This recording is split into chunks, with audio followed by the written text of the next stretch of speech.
ఈరోజు మామిడల్లం కొబ్బరికాయ పచ్చడి చేస్తున్నానండి. ఇవి కొబ్బరి ముక్కలు, ఇది మామిడల్లం. ఈ పాటి ఉండాలి. మామిడల్లం అంటే మామిడికాయలాగా ఏమీ పుల్లగా ఉండదు, చింతపండు వేసుకోవాలి. కాకపోతే ఈ పచ్చడి చేశాక కొబ్బరికాయ మామిడికాయ పచ్చడి ఎలాంటి వాసన వస్తుందో అలా వస్తుంది మామిడల్లం.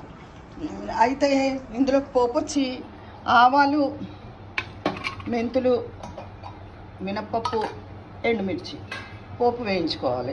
పోపు వేగిపోయింది. ఇంగు కంపల్సరీ ఎప్పుడు ఇలాంటి పచ్చళ్ళ పోపులోకి. ఇప్పుడు పోపు చల్లారాక ఇందాక చూపించిన మామిడల్లం ముక్కలు, కొబ్బరి ముక్కలు, తగినంత ఉప్పు, చిన్న చింతపండు, చిన్న బెల్లం ముక్క వేసి మిక్సీ చేసుకోవాలి. మళ్ళీ చూపిస్తాను.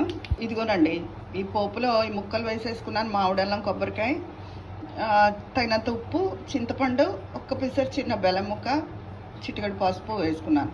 ఇది చల్లారింది పోపు. ఇప్పుడు మిక్సీ చేసేసుకుంటాను. ఇదిగోనండి, ఎంతో రుచికరమైన మామిడల్లం కొబ్బరికాయ పచ్చడి. ఇది కొబ్బరికాయ మామిడికాయ పచ్చడి వాసనే వేస్తుంది.